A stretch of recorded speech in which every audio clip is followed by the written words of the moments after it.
Hello, and welcome to the Unseen Question. When most people talk about the Bible, they usually focus on the grand stories, the miracles, the battles, the prophets, and the parables. What tends to get ignored are the strange, outdated, and sometimes laughable laws scattered throughout its pages. These are the parts that rarely get quoted in church services, the verses nobody embroiders on a pillow, and for good reason. The Bible, for all the reverence it receives, is full of rules that reflect not timeless wisdom, but the cultural baggage of people living thousands of years ago. When you start reading those laws with modern eyes, the contradictions and absurdities become almost impossible to ignore. It's less like divine instruction, and more like flipping through a list of old tribal regulations, the kind of rules that might have made sense to a desert tribe struggling to survive but sound bizarre in today's world. Take, for example, the dietary laws. Leviticus goes into great detail about which animals you can and cannot eat. You can eat locusts, crickets, and grasshoppers. But shellfish? That's an abomination. Pork? Off limits. Rabbit? Forbidden. Yet insects get the green light. For people living in ancient times, these distinctions probably came from trial and error with food safety, or maybe just cultural taboos. But when you wrap it up as God's eternal command, suddenly you're left with the strange claim that eating shrimp is morally worse than eating beetles. It sounds more like the menu of a survivalist than a divine proclamation. Then there are the laws about clothing. Leviticus 19:19 forbids wearing garments made of two different fabrics. In practice, that means every modern wardrobe is an endless sin factory. Cotton polyester blends, sinful, wool mixed with linen, absolutely forbidden. Imagine trying to explain to someone today that their crime in the eyes of God isn't theft or cruelty, but the sin of wearing a t-shirt that happens to be 60% cotton and 40% polyester. It's not exactly a message that stands the test of time. Some of the laws drift from laughable to downright disturbing. Deuteronomy, for instance, says that if a woman is raped, she must marry her rapist, provided he pays her father 50 shekels of silver. The law isn't about her safety or dignity. It's about the father being compensated for his loss of property. This is one of those verses you won't see highlighted in a sermon, and it's a reminder that these laws were written in a world where women were treated as possessions, not people. The fact that such a rule could ever be framed as divine wisdom should raise serious questions. There are also punishments that feel wildly disproportionate. Working on the Sabbath, death penalty. Talking back to your parents, also death. Gathering firewood on the wrong day, again, death. These are not small slips in judgment,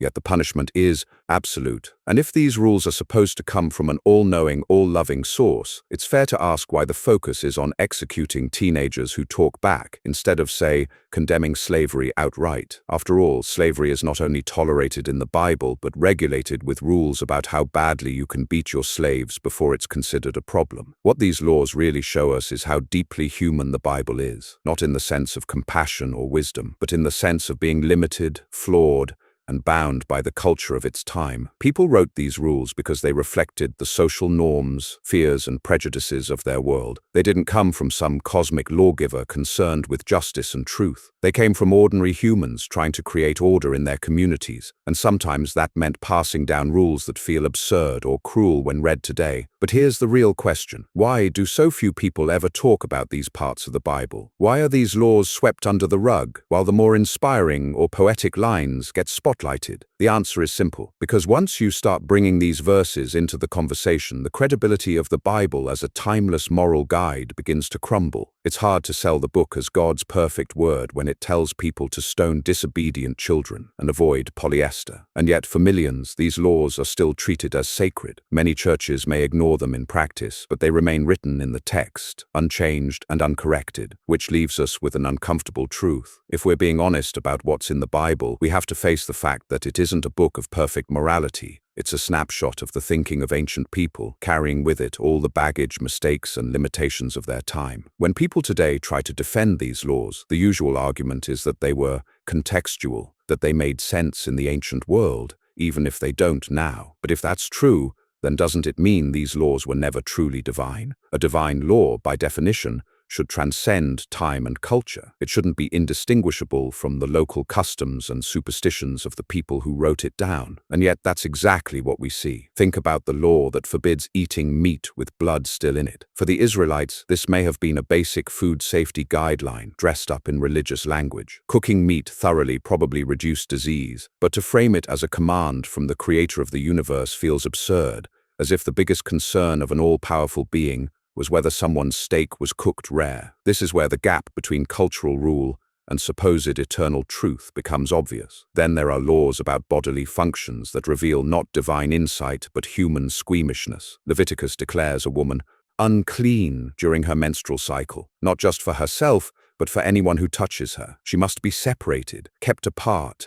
treated as contaminated. This isn't moral teaching. It's a reflection of ancient ignorance about biology. And yet those verses helped shape centuries of stigma and shame around women's bodies. You can still see echoes of it today, where in many religious communities, menstruation is treated with embarrassment or even suspicion. The absurdity goes even further when you read about how to handle mildew on walls. There are verses describing the ritual the priest must perform if a house has mold, including sprinkling it with blood from a sacrificed bird. That's not timeless wisdom. That's primitive trial and error mixed with superstition. Modern science gives us bleach, ventilation, and building codes. The Bible gives us bird blood. The difference couldn't be clearer. One of the strangest features of biblical law is how inconsistent it is. The same book that says you must kill anyone who breaks the Sabbath also tells you to treat foreigners kindly, since you too were once strangers in Egypt. The same law code that insists on executing children for disobedience also instructs people to leave crops at the edge of their fields for the poor to harvest. If this were truly the product of divine perfection, you wouldn't expect such contradictions. You'd expect clarity,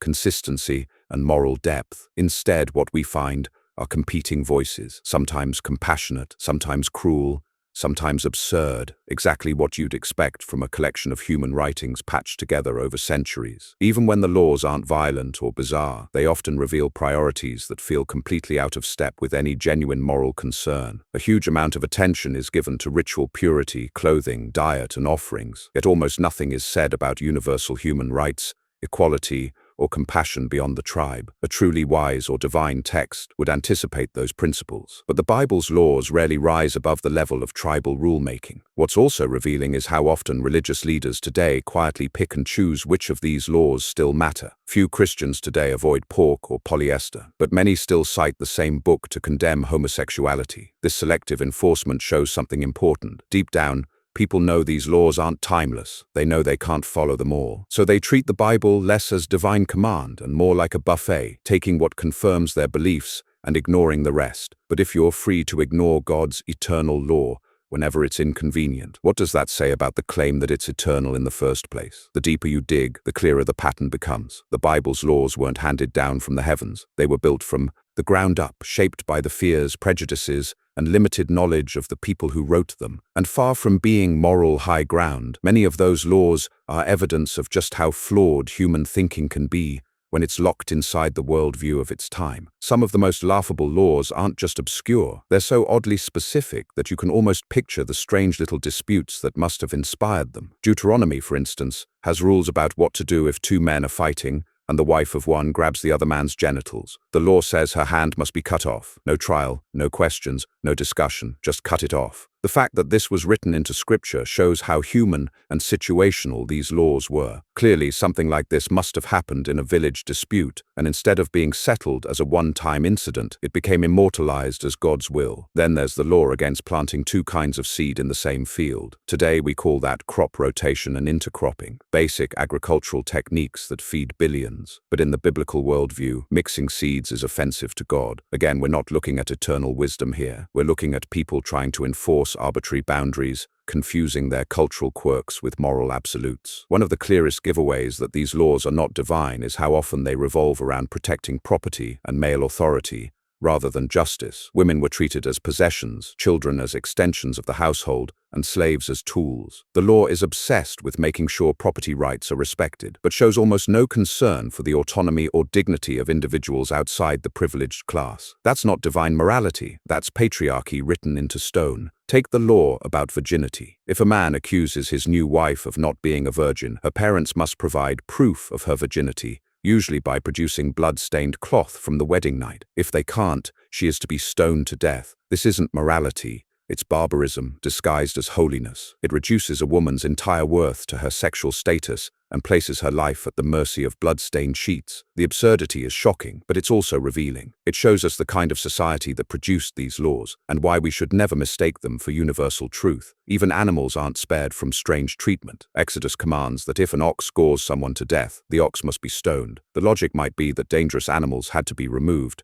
but turning it into a legal ritual where an animal is punished as if it were morally responsible shows just how anthropocentric these rules were, and in some cases the owner of the ox is also killed, not because of justice in any universal sense, but because the law was obsessed with keeping order through fear. The biggest irony is that many believers claim these laws represent God's perfect justice. Yet if you look closely, they're full of loopholes and contradictions. For example, in one place the law says you must treat foreigners well, remembering that you too were once foreigners. But in another it says foreigners may be enslaved permanently, while Hebrew slaves must be freed after a number of years. Which is it? Kindness or permanent servitude? If these were really the words of an all-wise being, we wouldn't be left with such contradictory messages. And then there are laws that are downright comical in their specificity. Deuteronomy says you must build a little railing around your roof to prevent anyone from falling off. Now, in a practical sense, this is just basic safety advice. But when you frame it as a divine law, it becomes laughable. Was the creator of the cosmos really concerned about ancient rooftop guardrails? Or were people just trying to prevent accidents in their neighborhoods and decided to stick God's name on it to make people comply? What all of these laws reveal is not divine brilliance, but human improvisation. They reflect a society that was trying to survive, trying to control behavior, and trying to project authority. The people who wrote them weren't concerned with timeless morality. They were concerned with the problems right in front of them, whether it was mildew, mixed fabrics, or unruly teenagers. And because they didn't separate practical advice from religious command, all of it got wrapped up together and handed down as God's eternal law. The real issue comes when modern people continue to treat these laws as holy, because the moment you hold them up against today's understanding of ethics,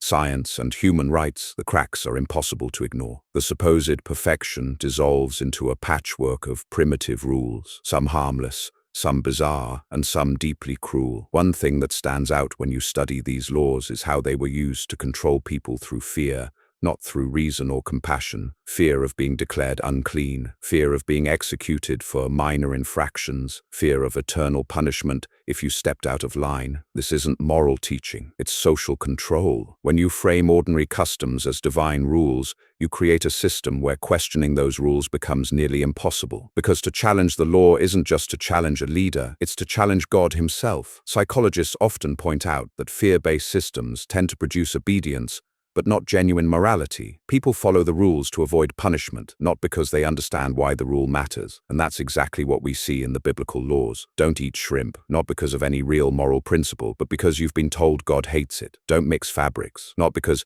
it harms anyone, but because it supposedly angers the divine. This is morality stripped of meaning, replaced by ritual obedience. And here's where the problem becomes even bigger. When people learn to equate morality with obedience, it makes them vulnerable to all kinds of harmful systems. If you've been trained to believe that right and wrong is simply doing what you're told, then you'll accept almost anything as long as it comes with the stamp of authority. That's why these laws are so revealing. They don't just tell us about the past, they show us how easily human beings can be trapped in a framework where cruelty feels justified, simply because it's framed as sacred. You see the effect of this even today. In some communities, outdated purity laws still shape how people think about food, clothing, and sexuality. In some places, verses that treat women as property are still cited to justify controlling them. The power of these laws isn't just in what they said thousands of years ago, but in how they've been preserved, defended, and passed on. Even when people don't follow them anymore, the shadow of those rules lingers in cultural attitudes. Sociologists often describe religion as a tool for creating group identity. Shared laws and rituals mark who is in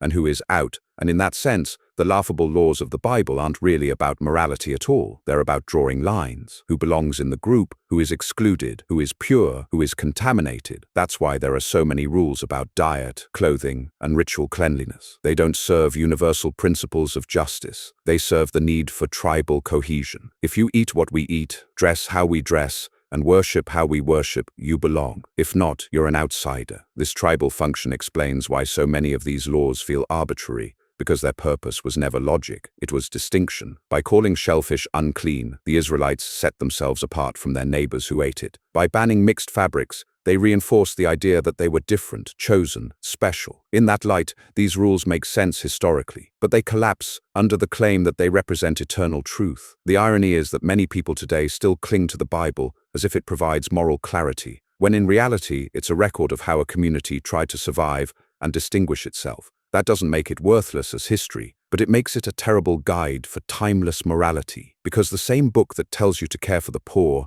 also tells you to stone a bride who isn't a virgin. The same text that says, love your neighbor, also says foreigners can be enslaved. The contradictions aren't accidents, they're reflections of human inconsistency. And here's the deeper insight. When you see the Bible as a human book, the laughable laws actually make sense. They stop being mysterious. You don't have to twist yourself into knots trying to explain why God cared about mildew or mixed fabrics. You can just recognize that ordinary people, limited by their time and culture, wrote these rules. That realization doesn't just expose the absurdity of the laws, it also frees us from having to pretend they're anything more than what they are. Some of the most obscure laws are the ones people never hear about, not because they're minor, but because they're simply too embarrassing to bring up in polite religious conversation. Take Deuteronomy 23, which says that if a man's testicles are crushed or his penis is cut off, he may not enter the assembly of the Lord. Think about that for a moment. A physical injury or medical condition is enough to disqualify someone from belonging to the community. That's not morality. That's superstition mixed with body shaming, enshrined as divine decree. There's also the law that bans anyone born out of wedlock from joining the assembly of God, even down to the 10th generation. In other words, if your parents weren't married, you, your children, your grandchildren, and so on for hundreds of years would be excluded. Again, this isn't justice. It's punishing people for circumstances they had no control over. It reflects the tribal obsession with purity, not any meaningful sense of fairness. Another strange one concerns nocturnal emissions, what we'd call wet dreams. According to Deuteronomy, a man who experiences this is considered unclean and must leave the camp until evening, then wash himself before being allowed back in. This law doesn't just show ignorance of biology, it also reflects a deep discomfort with natural bodily processes. Yet here it is, elevated into scripture, as if the creator of the universe needed to weigh in on teenage boys' biology. Then there's the rule about tattoos. Leviticus bans them outright, lumping them in with pagan practices. Of course, tattoos were common in surrounding cultures, so this was another way of setting Israel apart. But in modern times, this law gets selectively quoted by some religious groups, even as they ignore the nearby rules about not trimming your beard, not eating pork, and not wearing blended fabrics. It's a textbook example of how people cherry-pick the parts of scripture that fit their agenda, while quietly discarding the rest. Some laws are not just odd, but downright cruel. In Exodus, there's a law that says if a slave owner beats his slave and the slave doesn't die immediately but survives a day or two, the owner isn't to be punished because the slave is his property. The logic is chilling, a human being reduced to nothing more than damaged goods. And yet this is the same Bible people hold up as a guide to morality. If we're being honest, this verse alone should be enough to show that the text reflects human prejudice, not divine love. There's also a curious obsession with cleanliness that borders on the absurd. For example, if someone touches the carcass of a pig, they are unclean until evening. If someone touches the skin of a dead lizard, they're also unclean until evening. The lists go on, categorizing animals, objects, and even cooking pots as clean or unclean depending on contact. These rules didn't provide moral clarity. They created endless anxiety about contamination. Religion turned ordinary life into a minefield of possible defilement. And here's where it becomes obvious why so many people today laugh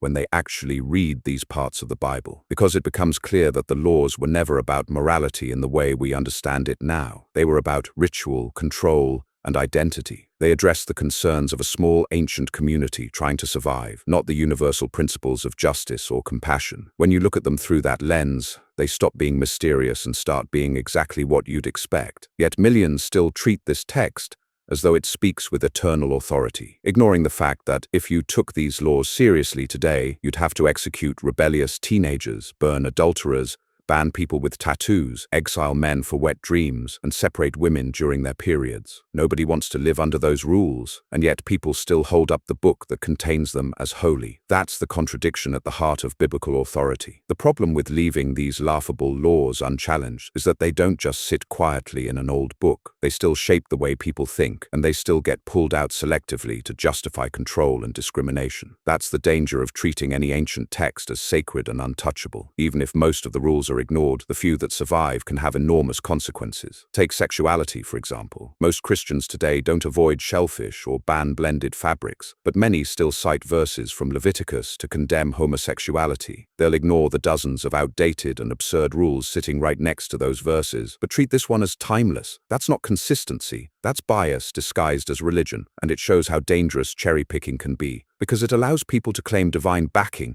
for prejudices they already hold. The same happens with gender roles. Passages that treat women as property are rarely preached from the pulpit, but the same worldview seeps through in teachings about women's submission or restrictions on leadership. When you trace those attitudes back, you see they're rooted not in timeless morality, but in the patriarchal laws of a society that considered women inferior. Yet the shadow of those rules still hangs over debates about women's rights today. Even in politics, the selective use of biblical law shows up. Laws about purity and order often get invoked when it comes to controlling sexuality, marriage, or family life, while the parts about caring for the poor, forgiving debts, or welcoming outsiders get quietly pushed aside. It's a clear sign that the Bible isn't really being used as a moral guide. It's being used as a tool, a source of authority to legitimize whatever stance someone already wants to take.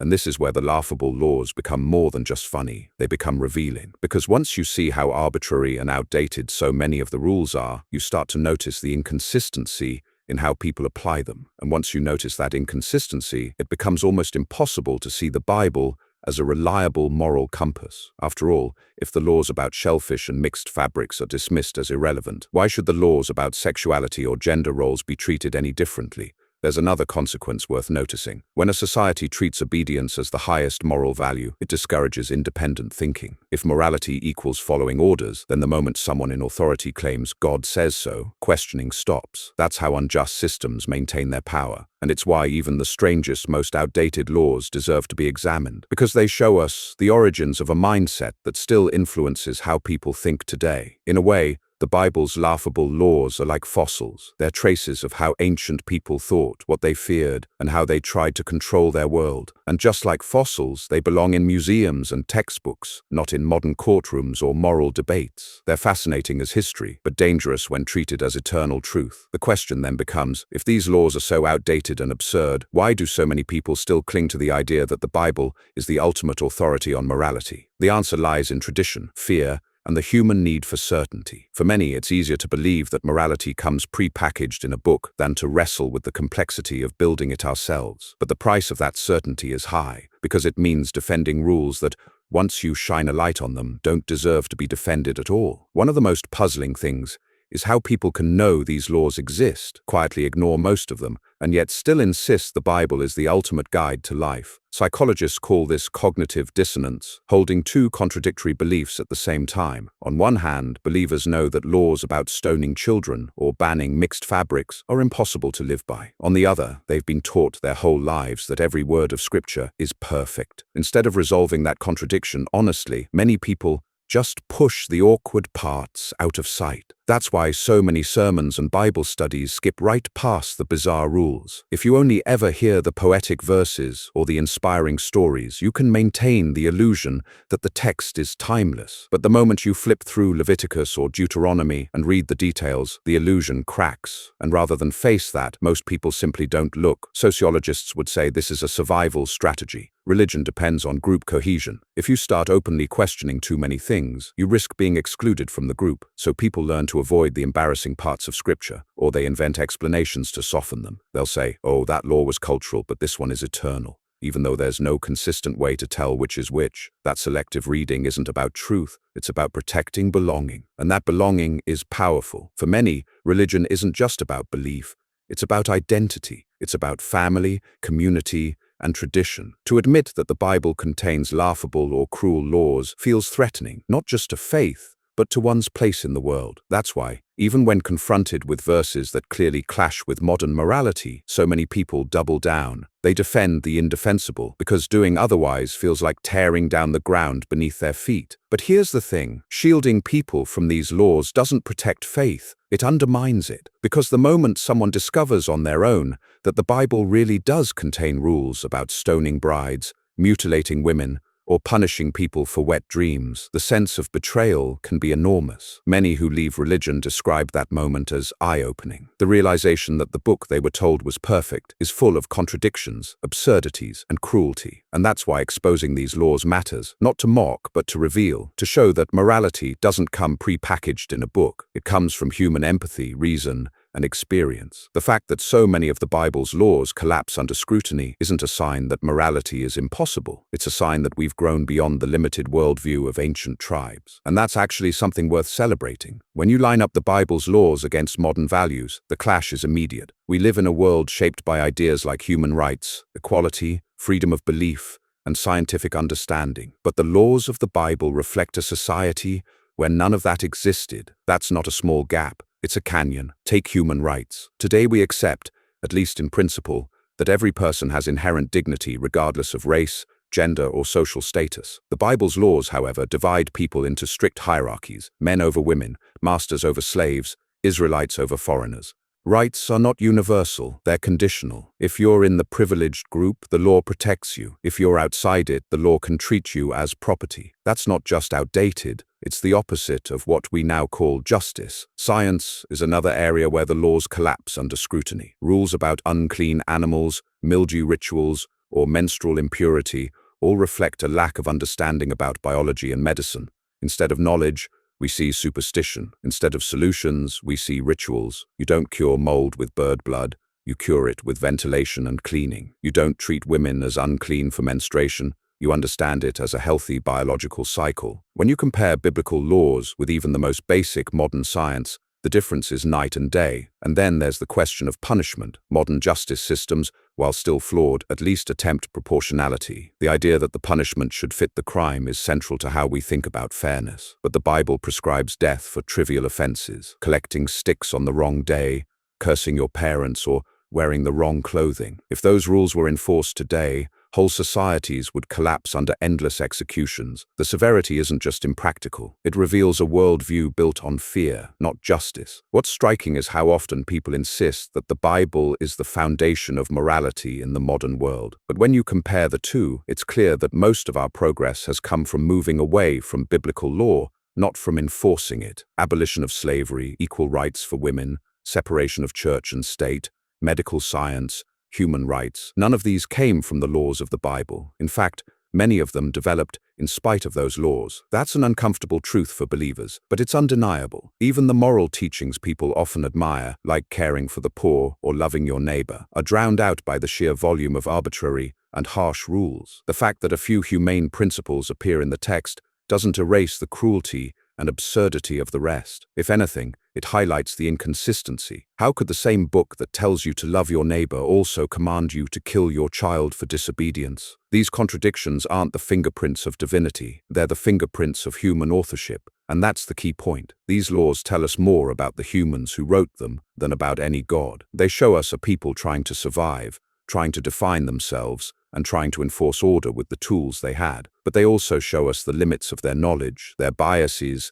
and their fears. Recognizing that doesn't diminish humanity, it honors it, because it shows just how far we've come.